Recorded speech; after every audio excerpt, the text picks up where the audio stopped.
taarifa hii ambapo katika taarifa za kaunti hii leo polisi wamefanikiwa kunasa zaidi ya lita 1000 za pombe bandia kufuatia msako wa polisi katika eneo la Kahawa Sukari, eneo la Ruiru. Operesheni hiyo iliyochochewa na taarifa kutoka kwa umma ulipelekea kukamatwa kwa washukiwa wawili waliokuwa wakiendesha operesheni katika sehemu ya kukodi, huku mshukiwa mkuu akifanikiwa kutoroka. Hii hapa taarifa kwa kina.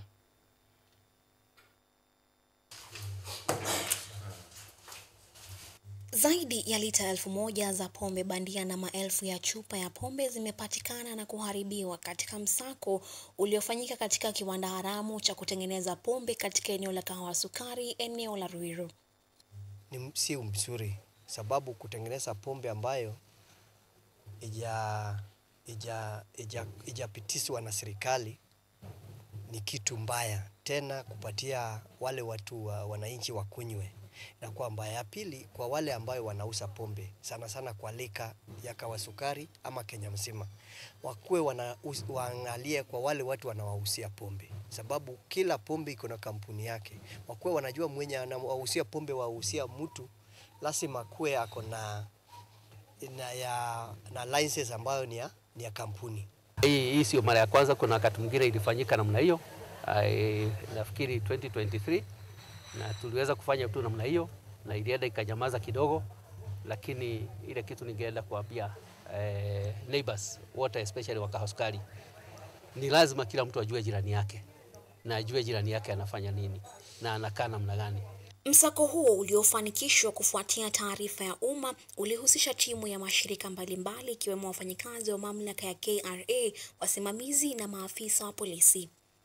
Na mimi nataka kuhimiza wananchi wa waangalifu, kwa sababu hizi manyumba ambaye mahali watu wanakaa haistahili kuwa mahali ya kutengeneza pombe haramu. Kwingineko katika kaunti ya Embu, joto la kisiasa linazidi kupanda huku uchaguzi mdogo wa ubunge ukikaribia. Katika matukio ya hivi punde, Newton Karis sasa ameteuliwa kuwa mgombea wa ubunge kupitia tikiti ya chama cha BAS. Katika taarifa yake, mwenyekiti wa chama hiyo Lenny Kivuti amesisitiza kujitolea kwa chama hicho kubaki huru, huku akitangaza kuwa hakutakuwa na muungano wowote. We as a party, we exist alone. And we are not going to merge with any other party until Jesus comes. But we can associate with like-minded parties. Are we together?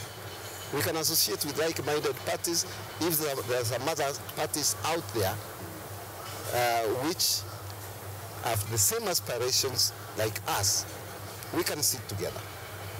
But it has not happened. Katika kaunti ya Siaya, eneo la Rarieda, serikali imekariri kujitolea kwake kutekeleza ahadi za kampeni. Since independence, we have been dealing with the problem of arrears for sugarcane farmers. This government has managed to clear all the sugarcane farmers' arrears. There were also arrears of salary arrears for staff.